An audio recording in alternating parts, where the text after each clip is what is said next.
هاي کپ څه شی دی؟ د دې وجوهات څه دي او د دې علاج څه دي؟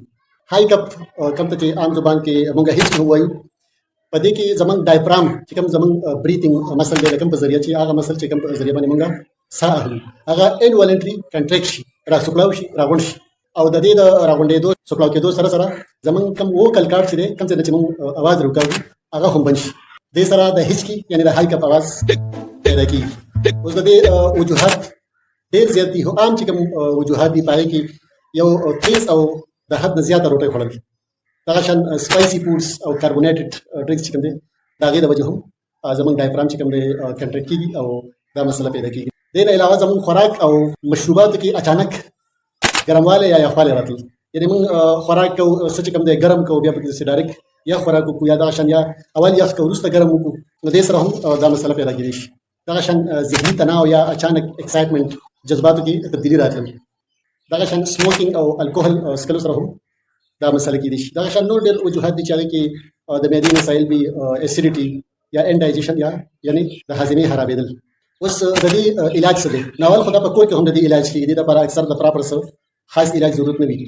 یو خو چې کوم دی دا په خپله باندې هم ټیک کېدای شي. دویم ساه د لسو نه والې 20 سکنډه پورې بندول، یا که موږ یخ اوبه په مزه مزه څښو هغې سره هم ټیک کېدای شي. دغه شان په یو پیپر بیگ کې بریث کول، دې سره هم زموږ د ډایفرام مسل ریلیکس کېدای شي. بل د شوګر یا د هني یو چمچ چې کوم دی هغه سوالو کول، تېرول. که هني وي نو ډېر به ښه وي. شوګر چې کوم دی زما خپل ځاني هسې هم ډېر نه وي خوښ، او شوګر چې کوم دی نور ډېر زیات نقصانات وي. نو دا ټول چې کوم دی د دې کورنۍ چې کوم ټوټکې دي دې سره اکثر ټیک کېږي. دا کوم کورني علاجونه چې ما تاسو ته وښودل د دې هم په شا باندې ساینټفک لاجیک موجود دی، ځکه چې دې سره د ډایفرام مسلس ریلیکس شي او بیا دا مسله ختمه شي.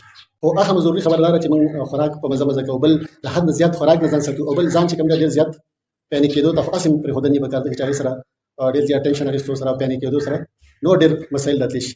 نو دا خو کورني علاجونه، خو که چېرته دې کورني علاجونو سره څه بهتري نه راځي نو بیا چې کوم دی د دې لپاره مختلف میډیسنس هم د ډاکټر په ایډوایس سره استعمالول پکار دي، چې په هغې کې بیکلوپین ورسره میټاکلوپرامایډ او بل کلوروپرومازین د ډاکټر په ایډوایس سره استعمالول پکار دي.